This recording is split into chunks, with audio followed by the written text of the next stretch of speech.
你因为智齿疼得睡不着，来医院才发现这颗智齿竟然是横着长的，并且完全埋在了牙龈里，外观上根本看不出来。直到切开牙龈，才知道这颗智齿有多可怕。不过不用担心，现在就给你拔掉。医生在你脸上蒙上块布，只露出嘴巴，接着在智齿周围不同部位打3次麻药，稍微会有点刺痛感，但很快你就没有任何感觉了。接着给周围消消毒。根据智齿生长角度切开牙龈，因为麻药已经生效，基本不会感到痛。如果这时你感觉疼痛难忍，一定要举手示意。医生用镊子掀开牙龈，就看到了埋伏的智齿，但这仅仅是冰山一角，智齿大部分还镶嵌在牙槽骨中。这时要用球钻削一点牙槽骨，通俗点讲，就是用电钻钻你的骨头。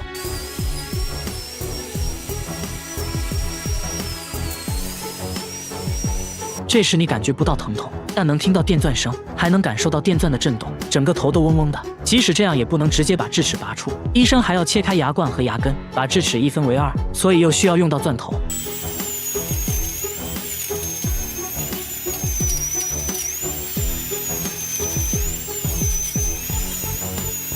现在看来，切开的牙冠部分还是无法直接取出，还得竖着再切一次。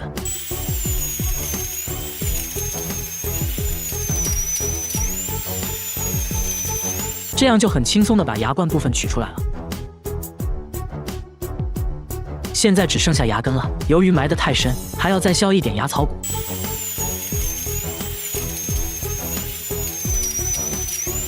现在用杠杆原理，一点点往外撬，很快牙根就被撬了出来。现在你的下巴可能很酸，再坚持一下，马上就快结束了。由于创口比较大，最后需要给你缝合牙龈。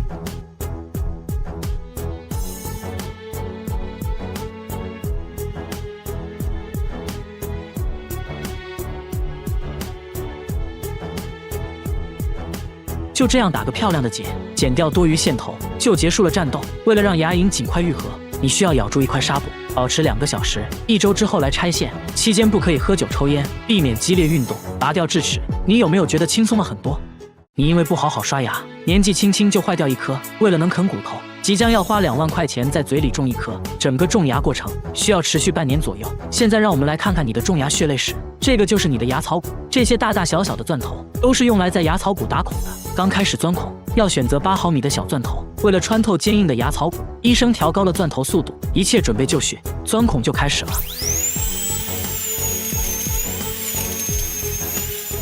现在要逐渐换成更粗的钻头，扩大孔洞。用粗钻头转速一定要慢，否则会导致摩擦生热，烧毁骨细胞。过程中钻头还会一直喷出生理盐水，就是为了降温。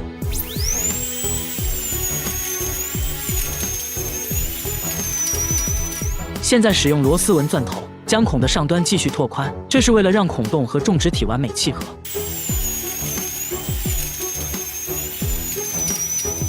随后，医生取来像螺丝一样的种植体，开始种植的时候要尽量调低转速，慢慢推进去，才不会使接触面骨细胞损坏。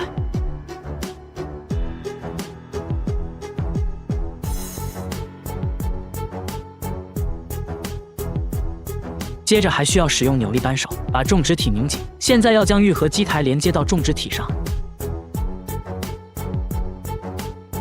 等缝合好牙龈，大概就是这个样子。这时牙槽骨中的种植体会和周围的骨细胞慢慢融合，这个过程叫做骨结合，最短需要2到3个月，最长6个月左右。经过了几个月，牙槽骨和种植体已经充分结合，就可以把临时愈合基台取下，然后安装上永久愈合基台。现在需要安装人工牙冠，人工牙冠中间的洞是为了以后修理种植牙的时候方便拧开里面的螺丝，但现在要先用树枝填充，接着用灯照射固化。到这里你的牙就种好了，看起来和真牙一模一样。现在就可以去啃骨头了，一定要记得好好刷牙。用黄金来补牙是种怎样的体验？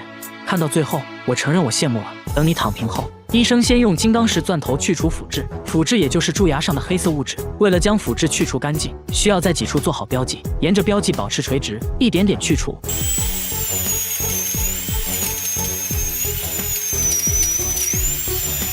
过程中可能会有一点酸胀感，不过是可以忍受的。去除蛀牙的洞称为窝洞，现在要把窝洞内部打磨圆滑，方便后续安装填充材料。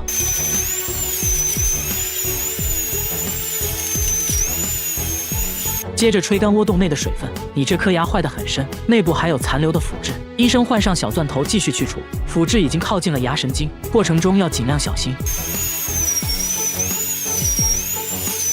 再次吹干牙齿内部。现在辅质已经清理完毕，接着就进入了修复环节，先涂抹上一层粘合剂。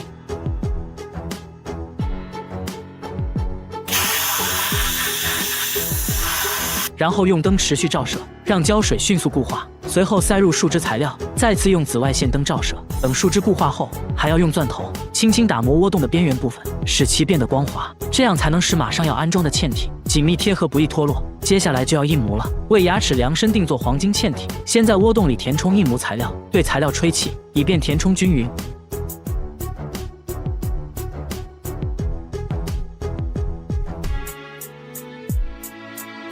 用力按压后，等印模材料变硬，就可以根据印模制作黄金嵌体。等嵌体制作完成后，医生会再次涂上粘合剂，接着给你安装金灿灿的黄金嵌体。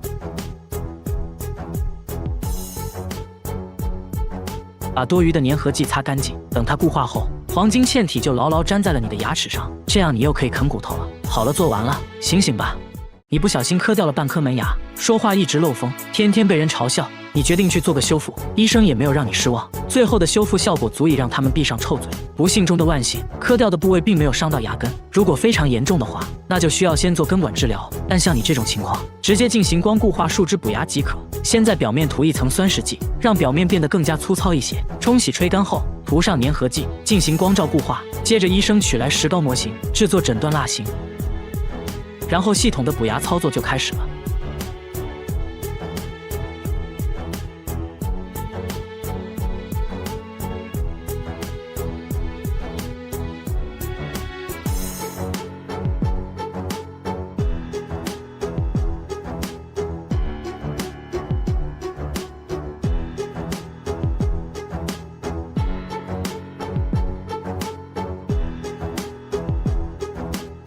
大家记住，如果牙齿不小心磕断了，第一时间保存好磕断的部分，赶快去找牙医进行修补，效果会更好。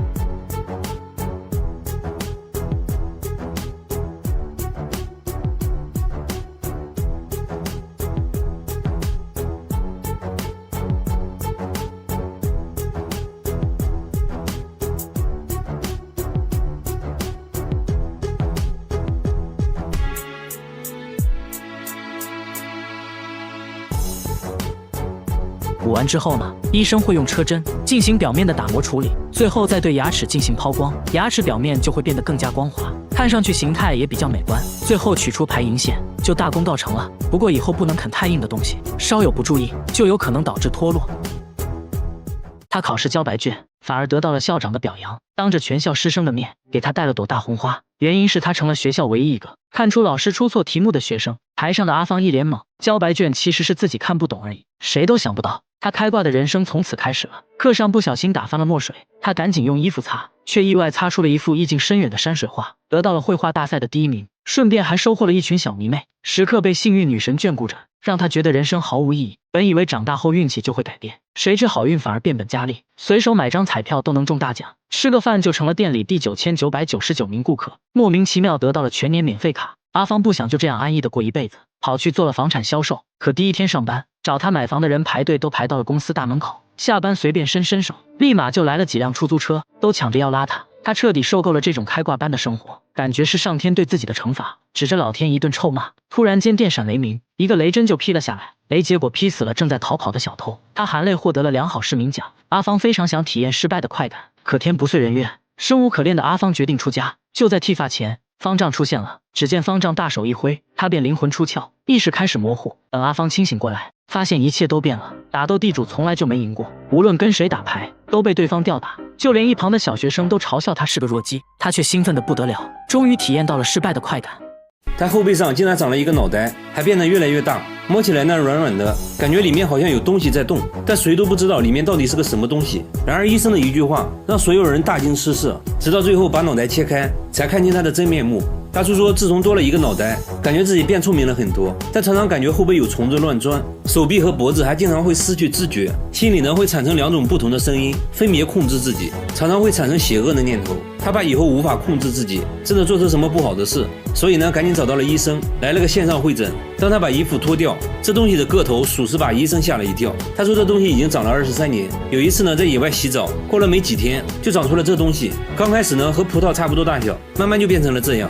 会诊过程中，他突然开始胡言乱语，还奇怪的大笑，看着呢根本不受控制的样子。医生顿感不妙，怀疑是洗澡时感染了食脑虫。当食脑虫侵入体内，会一点点啃食神经组织，患者就会出现头痛、恶心、四肢麻木的症状。由于肿块紧靠着脑袋，医生怀疑食脑虫已经侵入了大脑，情绪控制相关的大脑区域已经受到了干扰，大叔才会出现幻觉、精神错乱等症状。一旦食脑虫开始啃食视神经，那他将会有失明的可能。现在必须要尽快进行手术，看看这个脑袋里到底有什么。医生还想问一些关键的信息，但大叔依然不停地胡言乱语。这时，大叔的儿子走了过来，医生赶紧让儿子把他控制住。等大叔稳定下来后，赶紧送来医院。隔天，大叔来到医院进行手术，医生经过细致的计划和准备，手术就开始了。把脑袋割开后，接着就流出了一坨白花花的东西，看着非常像奶油。不过还好，医生并没有发现食脑虫，看起来只是普通的脂肪瘤而已。处理完毕，缝合伤口，慢慢的就可以康复了。这个公寓的住户凌晨4点必须起床，然后捂着耳朵站在墙角，也并不是他们想起床，而是被一个怪声吵醒的。每到凌晨4点，整个公寓就会传来敲门声，有时声音又像小孩在楼顶玩玻璃球的声音。物业也试图找到声音来源，关闭了所有能产生噪音的设备，但声音仍然存在。现在反而变本加厉，什么奇怪的声音都会出现，公寓住户都被搞得精神崩溃。这个大妈就受不了了，长期折磨让她患上了神经衰弱，现在只能在外面租房住。大家偷偷安装了监控，想看看到底有多夸张。一到凌晨4点，震耳欲聋的声音把摄像小哥都吓一跳，噪音高达90分贝。要知道地铁站的噪音才81分贝而已。大家发现用铁锤敲打瓷砖的声音和这怪声很像，怀疑是有人故意这样做的。到底是什么人会一直制造这种声音呢？犯罪心理学家表示，半夜发出这种声音能影响人们的生活，这可以让他内心得到莫大的满足。这种人就是心理变态。大家决定找到这个罪魁祸首，准备了10多台监控，蹲守在大楼各个角落。结果几天下来，这怪声突然神秘消失了。大家猜测，这个制造噪音的人已经害怕了。其实没必要再调查了。1个月后，节目组回访，物业表示，自从节目组开始调查后，声音就没再出现过。这下大家都能安心睡觉了。他对着家里的窗户连续拍了5个小时的照片，只为拍到一个熟悉又恐怖的东西。一家人最近被这东西搞得心神不宁。你可以想象一下，他家住3楼，最近却出现一个梳着双马尾的老太婆，趴在窗户死死盯着一家人，就问你怕不怕？这鬼脸是偶然拍到的，一开始以为是窗边玩具印上去的，放大后一看不对劲，越看越像人脸，更像是一个面目狰狞的老太婆。这把他看得头皮发麻，紧接着对着窗户又拍了几张，结果照片里神秘的老太婆又消失了。你就说怪不怪吧？关键这是3楼啊，一般人根本就上不来。他觉得这根本就不是人，赶紧拿着这鬼照片找到专家。专家对照片进行数据分析，结论是这鬼脸是真实存在的，并不是 PS 的。但专家并不认为是灵异事件，他认为是室内物体反射产生的阴影而已。仔细观察后，发现鬼脸旁边有椅子的影子，猜测这鬼脸应该是挂在椅子上的衣服反射形成的。紧接着专家开始了测试，在椅子上挂好衣服，对着窗户拍照，拍到的照片上果然出现了一些轮廓，但并不像人脸。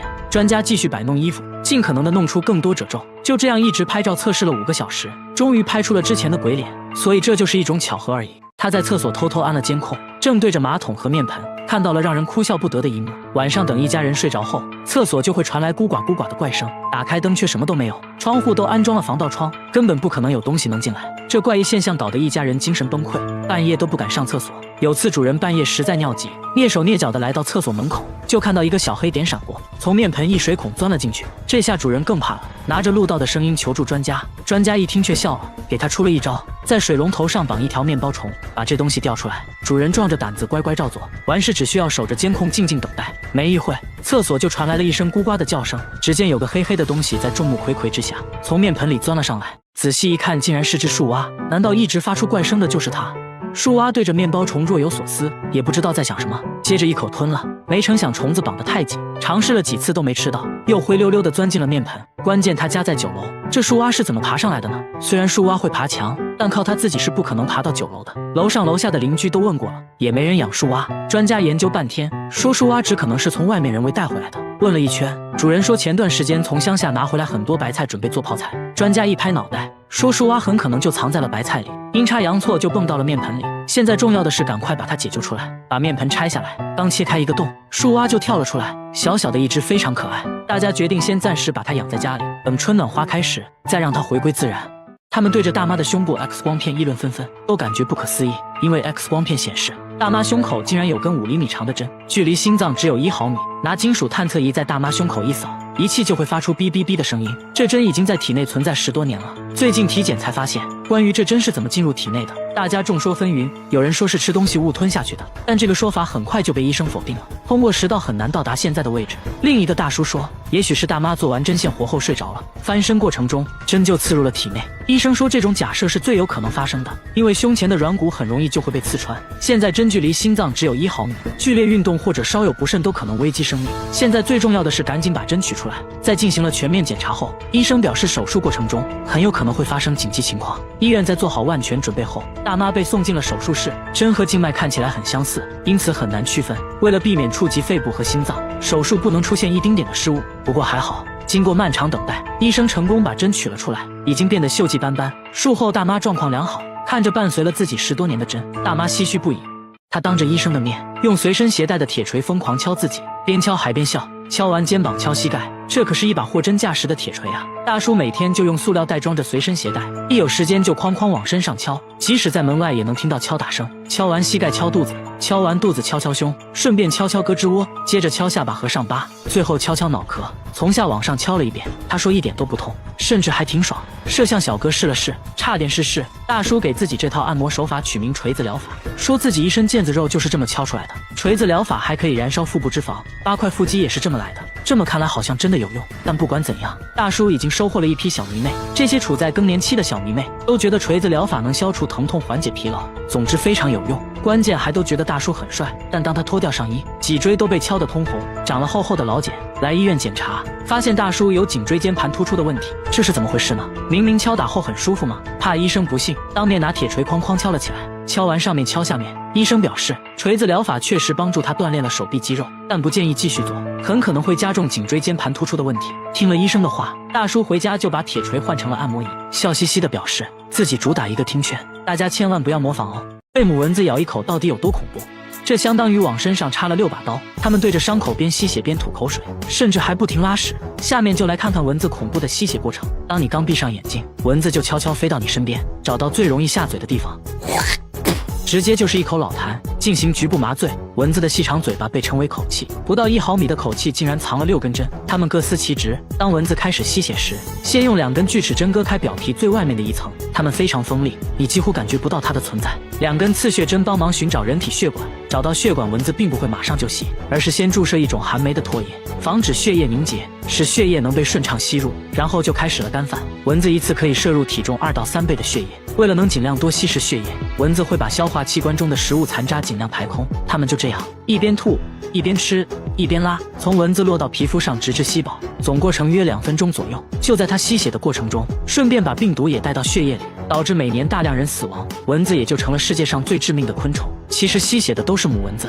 公蚊子的口气没有母蚊子发达，也就能吸一吸花蜜之类的。蚊子叮咬后出现的发痒肿块，其实是我们自身免疫系统处理蚊子唾液产生的。也就是说，让我们长出大肿包的其实不是蚊子，而是我们积极干活的免疫系统。如果你身上有些肿块特别大特别痒，那么很可能遇到了新手蚊子，它们寻找血管的技术生疏，吐的口水比较多导致的。希望大家都能遇到专业点的蚊子，毕竟肿块能小一点。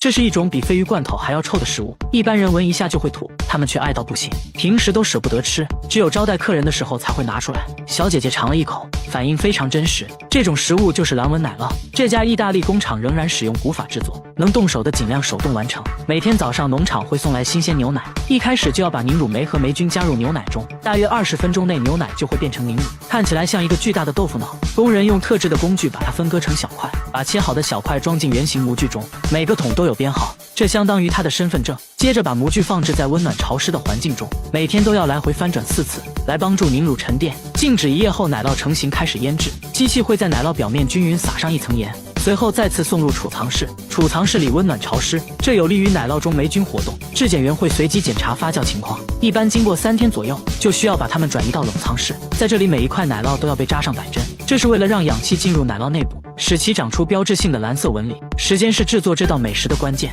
根据口感的不同，奶酪要在冷藏室待上2到3个月，直到表面发霉变臭。质检员把洛阳铲插入奶酪，轻轻转动就可以把内部的奶酪带出来，通过气味和口感来判断奶酪是否发酵完成。2个月的蓝纹奶酪还比较柔软，味道类似3天没洗的臭袜子，一般人都比较容易接受。放置3个月的奶酪就已经变得很硬了，内部的蓝色纹理清晰可见，味道也臭得很正宗。记者忍不住尝了一口，成熟的蓝纹奶酪是高档餐厅必不可少的美食，吃面的时候来上一点，臭烘的得劲。发情期的功效到底有多可怕？他们要给这只600斤的鳄鱼拔牙，一个牙洞里竟拔出了9颗，牙龈已经严重溃烂。医生为它进行紧急手术，却发现了一个更惊人的秘密。拔牙第一步，先把鳄鱼弄到岸上，饲养员拿一只鸡当诱饵，很快鳄鱼就上钩了，被一点点引诱上来。饲养员用木棍安抚它的情绪，鳄鱼貌似很舒服地张开了嘴，可以看到门牙的位置出现了一个黑洞，感觉蛀牙还是很严重的，需要紧急治疗。饲养员用绳子绑住鳄鱼的伤疤，准备给它来一针镇定剂。鳄鱼变得非常暴躁，毕竟有4米长，力量非常惊人。为了安全，大家又套上了另一个绳子。但就在这时，鳄鱼突然使出绝招——死亡翻滚。它每翻滚一次，就会被绳子多缠一圈。为了防止它把自己缠死，饲养员趁它不注意，用一块毛毯遮住了它的眼睛。大家一拥而上，使出全身力气，才把这600斤的鳄鱼控制住。接着给它注射了满满1管镇定剂，但镇定剂对它好像不起作用，鳄鱼还是不停挣扎。大家赶紧又补了一针，这次终于生效了。鳄鱼一动不动，众人合力把600斤的鳄鱼抬上担架，撬开嘴巴塞入了一根棍子，这下就可以仔细观察牙齿状况了。看起来并不是简单蛀牙，里面出现了很多牙齿碎片，牙龈都已经开始溃烂。医生猜测，这可能是由于长了智齿导致的，因为没有足够的生长空间，智齿就把正常牙齿顶到了一旁，慢慢就坏掉了，成了大小不一的碎片。接着用工具挖呀挖呀挖，终于挖出了第1块牙齿碎片，很轻松就拔了下来。不一会，用镊子又夹出来1块，紧接着第3块也出来了，一个比一个大。饲养员都震惊了，从没见过这么奇葩的情况。很快，医生就从牙洞中取出来9块牙齿碎片，但这还远远没有结束。医生发现，在这个牙洞底部竟同时长出了2颗新牙，现在必须要去掉一个。医生用钳子拔了半天，拔掉了一个3厘米长的新牙，现在剩下的一个很快就能长成健康的门牙。最后用药水对内部反复清洗和消毒，就完成了治疗。鳄鱼也慢慢苏醒过来，大家给它松绑。重获自由的鳄鱼好像知道了怎么回事，并没有攻击任何人，慢悠悠地爬进水里，直接钻进了男朋友的怀抱。医生懵了，没想到最后还吃了一嘴狗粮。他上班要随身带着1管绿色调料，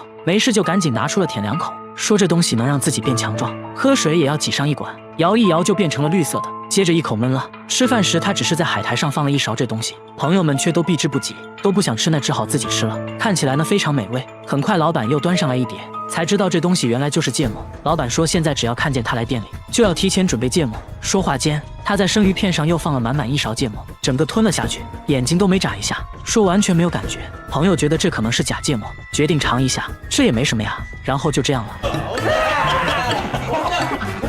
喝汤的自然也少不了芥末，那小魏挠一下就上来了。米饭也要来上满满1管，再加点配菜，一份绿油油的芥末拌饭就做好了。吃的那叫一个干净，狗见了都流泪。再后来呢，他吃的越来越离谱，直接在生肉上面抹芥末，说口感就好像冰淇淋一样。朋友听说他喜欢吃生肉，还特意准备了生鸡肉。大叔也不客气，挤上芥末，直接送入口中。大叔该不会是有什么大病吧？果然，医生说他的嗅觉功能比普通人低20%，所以他对于辛辣不敏感，而且还发现他有严重的胃溃疡，再吃下去的话，就只能准备吃血了。大家千万不要模仿哦。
成优势，大姐还是很值得我们学习的。但是要说吃的奇葩，下面这个小伙表示不服，他一吃东西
天一个迷惑行为大师。这是一种比鲱鱼罐头还要臭的食物，一般人闻一下就会吐，他们呢却爱到不行，平时都舍不得吃，只有招待客人的时候才会拿出来。记者尝了一口，反应非常真实。这种食物呢就是蓝纹奶酪，蓝纹奶酪。这家意大利工厂仍然使用古法制作，能动手的尽量手动完成。每天早上，农场都会送来新鲜牛奶。一开始呢，就要把凝乳酶和霉菌加入牛奶中，大约20分钟内，牛奶就会变成凝乳，看起来呢像一个巨大的豆腐脑。工人用特制的工具把它分割成小块，接着呢，把这些切好的小块装进圆形模具中，每个桶上都有编号，这相当于它的身份证号。接着把模具放置在温暖潮湿的环境中，每个模具每天都要来回翻转4次，来帮助凝乳沉淀。静置1夜后，奶酪成型，开始腌制。机器会在奶酪表面均匀撒上1层盐，随后呢再次送入储藏室。储藏室里温暖潮湿，这有利于奶酪中的霉菌活动。质检员会随机检查发酵情况，一般经过3天左右，就需要把它们转移到冷藏室中。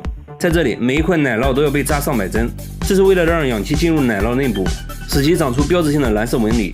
时间是制作这道美食的关键。根据口感的不同，奶酪要在冷藏室待上2到3个月，直到表面发霉变臭。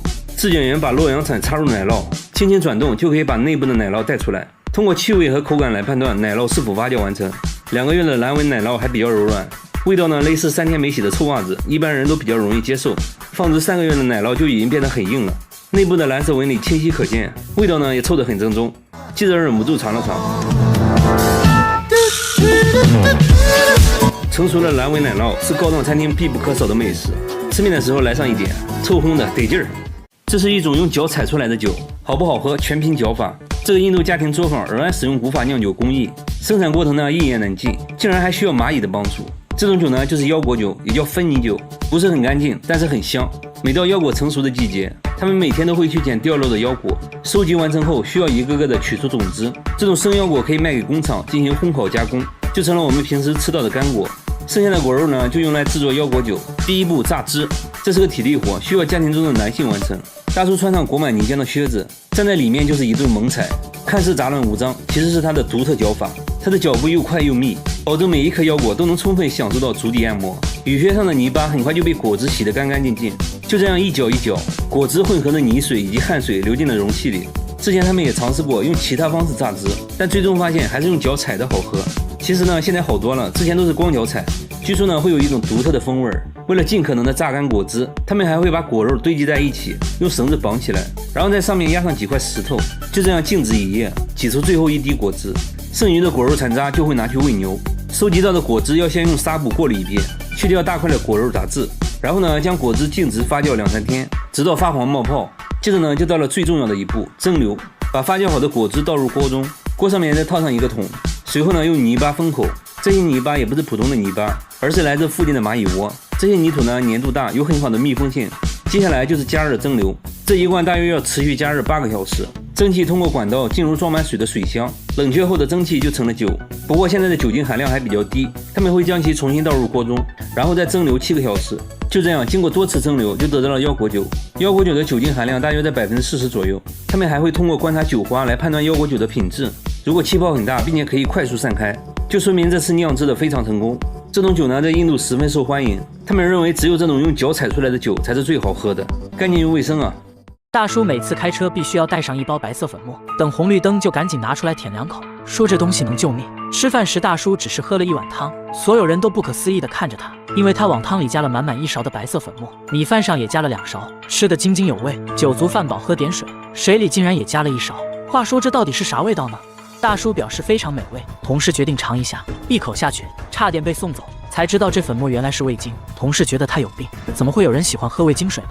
大叔一脸傲娇，说那是38年前的一个夜晚，自己喝醉后，原本想去厨房弄一杯糖水，结果迷迷糊糊中错把味精当成了白糖，没想到却打开了味觉新世界，彻底爱上了这种味道，每天都要吃200克。38年来一共吃掉2774公斤。大叔说自己不仅没事，反而还更有精神了，味精甚至还救了自己的命。此话怎讲？原来他患有一种叫做布尔格氏的罕见疾病，为了控制病情，他不得不截肢了手指。很多得这个病的人过不了多久就会死，而自己20年来却没有事。他认为是味精救了自己，控制了病情恶化，但真的是这样吗？医生给出了不同的说法。检查发现他得了严重胃病，由于味精的大量摄入，还导致了糖尿病。也就是说，味精对他的病情不仅没帮助，反而还加重了，所以他必须停止吃味精。要相信科学。大叔表示那这样自己的快乐就没有了。不过为了健康，自己会慢慢戒掉味精，那就让我们祝大叔早日康复吧。大家千万不要模仿哦。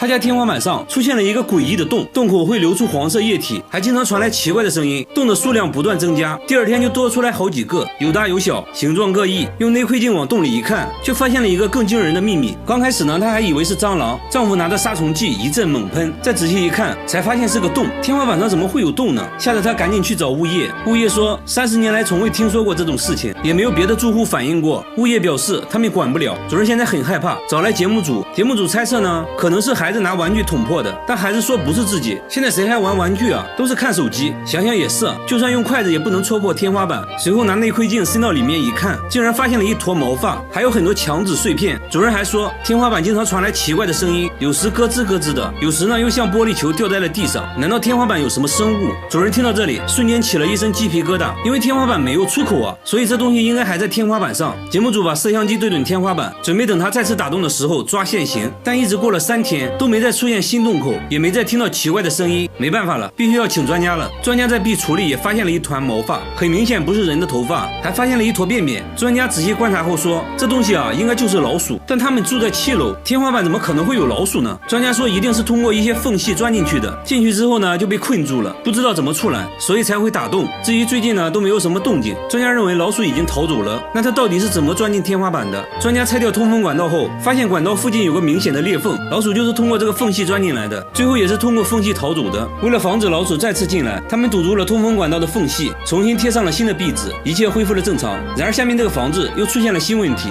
在海边一座孤零零的房子里，每天都会传来呲啦呲啦的声音，房子外面还有个神秘的图腾，看着非常诡异。有人说房子里住着海王，声音是他磨三叉戟时发出的。工作人员才不信，壮着胆子上前查看，发现大门竟然是开着的。不怕死的工作人员走了进去，里面一片漆黑，突然灯就亮了，映入眼帘的就是用胶带铺成的地板，用了2种颜色的胶带交叉覆盖，形成了特殊的花纹。抬头一看更夸张，房子的墙壁全部贴上了绿色胶带。不仅如此，卧室也完全用胶带覆盖。这时主人出现了，不是海王，而是一位老奶奶。奶奶说这没有什么大惊小怪的，自己喜欢这样的装修风格，足足用了4年才全部完成。那外面的图腾代表着什么？奶奶说图腾没什么特殊含义，是这个房子的装修图，自己就是按照图腾来装修房子的。但每隔一段时间，胶带就会失去光泽，奶奶就会重新贴一遍新胶带，不一会儿就用完了1卷胶带，还说1周就要用掉300卷。打开橱子，里面存放了大量胶带。她为什么会有这种迷惑行为？原来40年前她的身体出现了问题，以至于不能出门，为了锻炼身体，才决定用胶带装饰房子，顺便呢锻炼身体。没想到现在身体越来越健康，所以就坚持每天贴胶带了。但是要论迷惑行为，还得看下面这位大叔。这座公寓每到深夜就会叫，公寓的住户苦不堪言。有人说听起来像青蛙在叫，又像是什么东西在楼梯上跳。节目组循声来到一位住户家里，只见声音越来越大，打开灯后让人哭笑不得。原来是大叔磨牙的声音，磨的那叫一个响。嘴角还不停抽搐，这简直就是用生命在磨牙。大叔说自己磨牙已经20年了，牙都磨掉了半颗，以至于现在都无法咀嚼食物，只能喝汤。妻子因为受不了，跟他离了婚。看着自己磨牙的录像，大叔表情凝重，说这是第一次看自己磨牙，没想到磨得那么深，磨得那么认真。朋友们也帮他解决过磨牙问题，等他磨牙的时候，脱掉袜子塞他嘴里，还会让他叼着一双筷子入睡，但都无济于事，反而磨牙越来越严重。去过很多医院，结果把同房间嗜睡症患者都整失眠了。大叔也觉得很不好意思，节目组再次带他来到大医院，医生说从没见过这么严重的磨牙患者，牙神经都快暴露出来了。随后检测他磨牙时的各项身体机能，医生发现在他睡觉时，舌头滚动阻塞了呼吸道，所以他只能张嘴呼吸，这就是他磨牙的原因。对应的解决方案是做呼吸治疗。经过医生的努力，大叔终于改掉了磨牙的习惯。好了，我是月贝，关注我，每天一个迷惑行为大赏。他脑袋里长了蜘蛛，每天都要用吸尘器吸出来，这些就是从鼻子里吸出来的，吸出来的时候都是活的。他觉得脑袋里一定有个蜘蛛窝，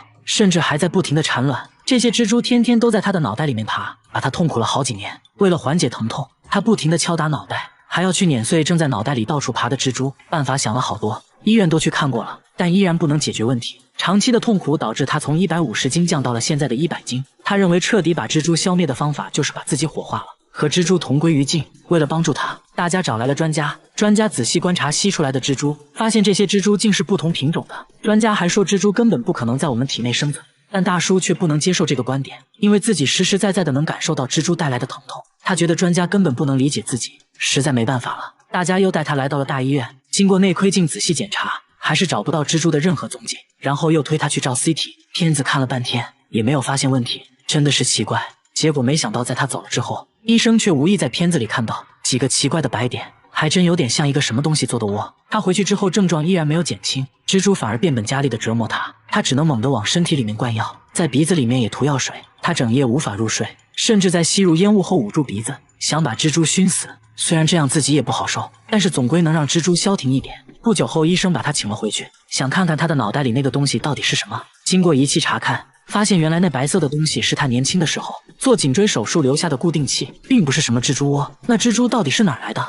大家研究了半天，发现蜘蛛是从他吸尘器的缝隙里面钻进去的，也就是说这些蜘蛛本来就在吸尘器里，一切都是误会。解决了这块心病。2个月后，当大家再次见到他，精神面貌已经远超过去，成为了一个正常人。这猫有个怪癖，连医生都大为震惊。它1日3餐只吃泡菜，而且必须要够辣，饿了就会对着冰箱一直叫，因为冰箱里就有它梦寐以求的辣白菜。主人受不了了，从冰箱拿出了一片泡菜，小白闻了闻，几口就吃完了。看起来一片泡菜根本不够吃，主人又把泡菜和米饭拌在一起，给他做了个泡菜拌饭。但小白很挑剔，只吃了拌饭中的泡菜，1粒米饭都没吃。主人说小白是流浪猫，刚捡回来的时候他什么都不吃，直到拿出泡菜的一刻，他竟然2眼发光，一直叫个不停，才知道这猫喜欢吃泡菜。我们都知道韩国人喜欢吃泡菜，难道韩国的猫也都喜欢吃泡菜吗？随后节目组做了个实验，分别准备了4种食物。现在第1只猫登场了，只见它来回闻了闻，毫不犹豫地选择了猫粮。第2只猫闻了闻泡菜，看起来味道不错呀，然后就选择了旁边的鱼罐头。接着一只3个月大的猫咪上场了，它直接就奔向了猫粮。你看，连3个月大的猫咪都知道猫就应该吃猫粮吗？最后到小白出场了，他都没看一眼猫粮以及鱼罐头，对着泡菜就开始干饭。主人觉得泡菜太辣，吃多了不好，于是把泡菜洗完再给小白吃。结果小白闻了一下，连连后退。小白心想，洗过的泡菜能叫泡菜吗？随后竟离家出走了。等发现他的时候，他正在垃圾堆里吃泡菜，吃得满嘴通红。小白为啥对泡菜这么情有独钟呢？该不会有什么毛病吧？主人带他来到宠物医院，医生听完也大为震惊。一番检查下来，小白身体却很健康，只能说他天赋异禀。不过呢，医生还是建议要少吃泡菜。主人也很听话，回家就给小白做了泡菜味的猫粮，把猫粮和泡菜混合在一起。没想到啊，天生傲骨的小白竟然配合吃了起来。那就希望小白尽快戒掉泡菜，做个正经猫咪吧。整条街只有这棵树，每天早上都会剧烈晃动，鸟都不敢在此停留。往下一看，才发现有个大叔在疯狂的拿头撞树，哐哐1分钟就要撞60次，都撞出血了。大叔却说这样对身体好，脑袋锻炼完，肩膀也不能少，拿出药膏随便涂一涂就好了。这样真的不会痛吗？大叔轻蔑一笑，说自己已经锻炼5年了，还让记者摸摸看，果然已经练就出了厚厚的老茧。大叔还一脸傲娇，劝大家不要模仿，否则很可能脑袋开花哦。这条街上的店主都说，每天都能看到大叔撞树，就没见过额头不流血的时候。不过呢，还是心疼这棵树多一点。大叔看起来一身的暴力，工作起来却非常安静，为啥会选择这种奇葩的锻炼方式？大叔表示自己以前是拳击手，因为比赛打得不好，根本赚不到什么钱。为了养家糊口，他脱下拳击手套，拿上锤子，成了一个修鞋的。由于摊位所在区域治安很差，经常发生一些打架斗殴的事件。为了防止别人找自己麻烦，他决心变成一个狠人，让别人都知道自己不好惹，所以就开始了这种奇葩的锻炼方式。节目组决定给大叔一个惊喜，带他来到拳击馆，面对久违的沙袋，大叔跃跃欲试，熟练地缠上绷带，和陪练一阵切磋。毕竟9输战场，看得出来力不从心，但大叔还是很开心，这是自己的梦想啊。大妈每天买1只公鸡，却从来不吃，一到深夜就把鸡放在陌生人的店门口，连续4年从未间断。店主说从来没见过真人，刚开始也没在意，直接就吃掉了。接下来的几天，每天都能收到1只，可奇怪的是，附近其他店都没收到过鸡，这很明显和自己有关。他吓得不敢再吃，这很像是一种诅咒啊，怀疑是同行嫉妒自己的生意，恶意放在这里的。店主决定把自己经营的中餐厅改成面馆，并把菜单中关于鸡的菜品全部下架。即使这样，每天早上鸡还是准时出现，从不缺席。这下店主更慌了，大家决定偷偷安装监控，找到这个放鸡的人。一直等到深夜，监控中出现一位可疑人员，他神色慌张，四处张望，确定没人后，放下鸡转身迅速离开了。店主吓得不敢说话，因为这人他之前就认识，好像就住在这附近。大家检查了沿街所有监控，果然发现了他的行踪，最后走进了一栋公寓。大家决定在公寓楼下蹲点，等了整整1天，在傍晚时分终于等到了大妈。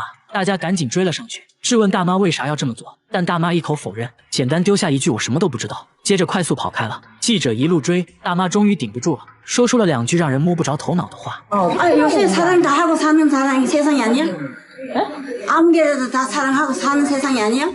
这是啥意思呢？原来是大妈认为来韩国工作的人不容易，看到中餐厅就有种莫名的好感，觉得应该帮助来韩国的中国人，分享一点自己的爱。事了拂衣去，深藏功与名，在大家的撮合下，大妈和店主终于见了面，沟通下来，误会解开了。店主现在可以放心经营中餐厅，大妈也不用以这种怪异的方式继续散播爱了，省流。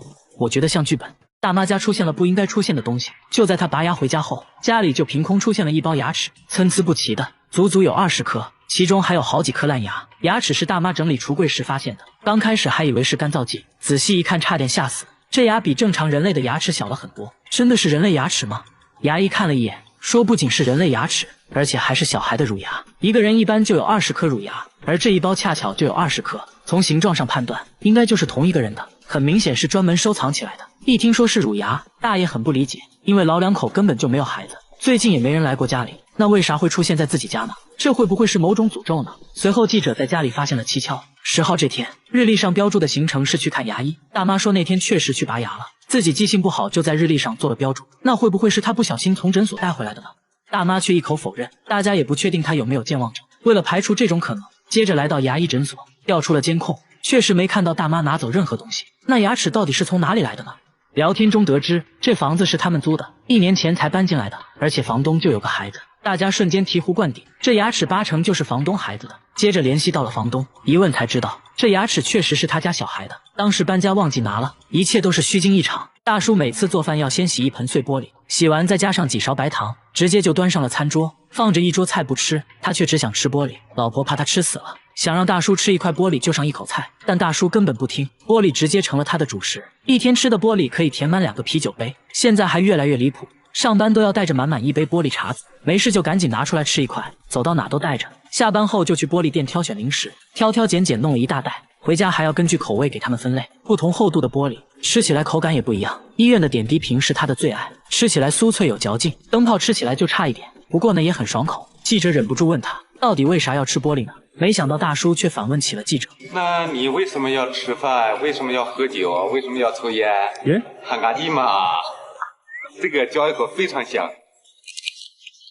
这把记者看得一愣一愣的。大叔你冷静点啊喂！来到晚上，大叔去聚餐，他只是端起了空酒杯，所有人都不可思议地看着他，因为他直接把酒杯给吃了。老板说每次他来吃饭，饭店酒杯就会少好几个。酒足饭饱后，大叔也终于说出了吃玻璃的原因，都是因为20年前的那件小事。当年大叔还是个初入职场的毛头小伙子，刚签了一个大合同，正在陪客户吃饭，由于自己不能喝酒，被客户一番羞辱，说他不爷们。这话伤了大叔的自尊，一气之下吃起了酒杯，就这样一吃还吃上瘾了。现在大家都想知道他身体真的健康吗？没想到啊，大叔却在医生面前表演起了吃玻璃，医生直接吓得不敢看，啥也别说了，直接上仪器检查吧。检查发现大叔其实有肠道问题，医生说大概率就是吃玻璃导致的，虽然目前看起来问题不大，但还是要停止这种行为，否则会导致肠梗阻。大家千万不要模仿哦。